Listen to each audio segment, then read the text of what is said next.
we still can deter North Korea. Even if they got a nuclear weapon, it's not the end of the world. Okay?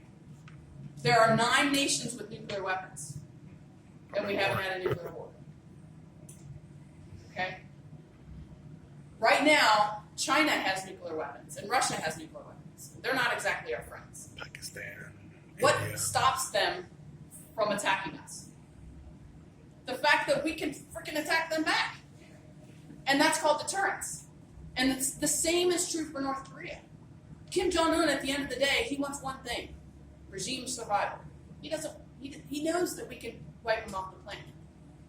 So him launching a missile towards the United States would be the end of him. So he knows this. He's not stupid.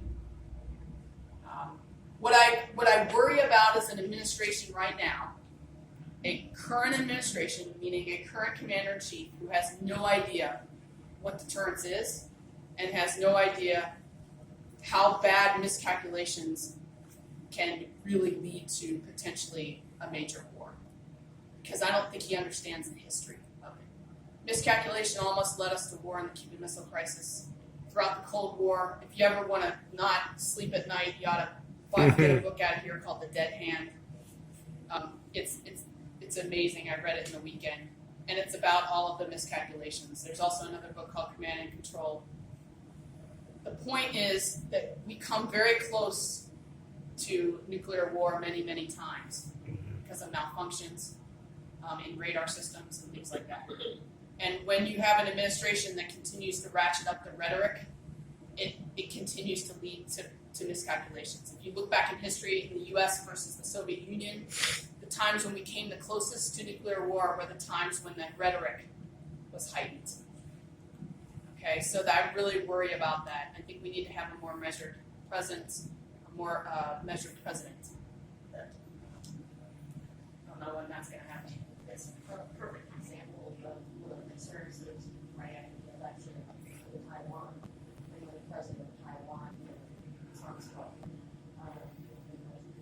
Taiwan wants that shit back in the nest. I'm very concerned about the current president and foreign policy. And I'm very concerned about this is one of the running for federal office, folks. A lot of people have asked me, why don't you run for state house?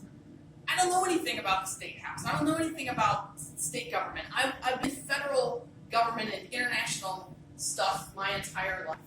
And so the problem with Congress today is we have too many members of Congress that have no idea when it comes to foreign policy. We have the lowest percentage of veterans in history in Congress right now. And I think that's a problem for 2 reasons. One, veterans have, I think, a clue about foreign policy and about defense in particular, and about the cost of wars. And 2, I think veterans work together better. I just do.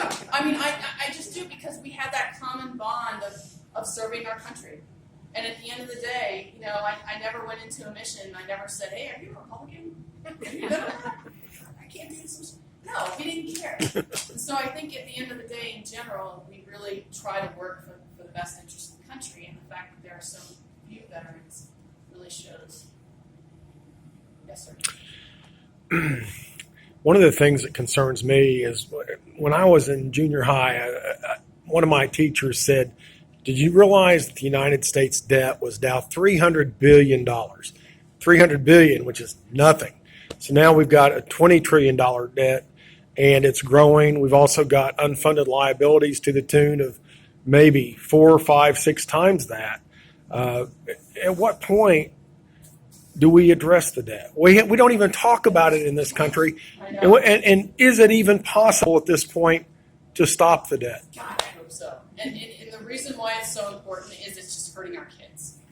We are absolutely putting all this stuff on our credit card, and it's going to our kids. And the reason why it's like climate change. We don't know when the tipping point is going to be. We just don't know.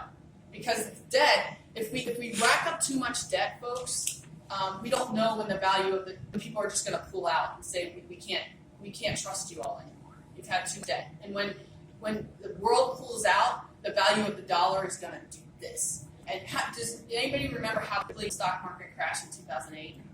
was like 48 hours. I mean, it could happen again. We just don't know when.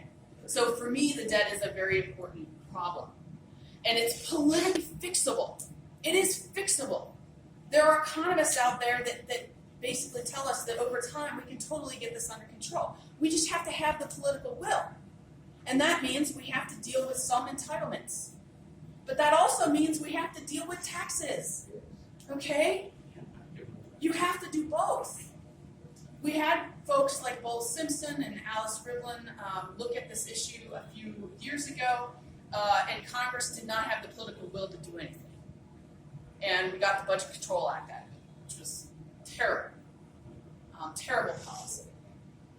We have Republicans that scream debt, debt, debt when Obama's in office, and now they turn around in the biggest hypocritical BS move I think I've ever seen in their tax ideas right now.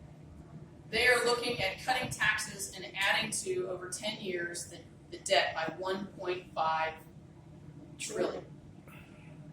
I mean, what happened to the debt? I mean, Andy Barr, his number one priority, he said, I quote, "My number one priority as your congressman is getting our debt under control." And now he's adding on 1.5, right? Trillion in tax cuts for the wealthy. Some going to the middle class. Some aren't. Not for very long. A few years. Yeah. Then everybody's going to get a tax increase. And it's unsustainable. So I do worry about it. How do we get it under control? We elect people that aren't bought off by the special interests, who are honest with people, who tell them not what they want to hear. The best leaders I had in the Marine Corps were not the ones who told me I was great and doing great things all the time. The best leaders were the ones that said, as a unit, hey, this is where our weak area. We got to do this. We got to do that. Here's my vision. Let's do it. Let's roll. We need to have leaders in this country that do the same thing. We basically say our debt is unsustainable. We can work on it. It's going to require revenue. What about cuts? It probably requires cuts too. Here's another thing. We went to war under the George W. Bush. Did you guys get a tax increase for the wars that we went to? Get it on the credit card. Put it on the credit card. All right? That's a problem. If we go to war, we've got to ask the American people to go to war. Somehow. It's not fair. It's not right. You can't just keep putting it on a credit card. So I think long term we can do this. All right, and it's gonna require some reform. It's gonna require some politicians with some guts. That's for sure.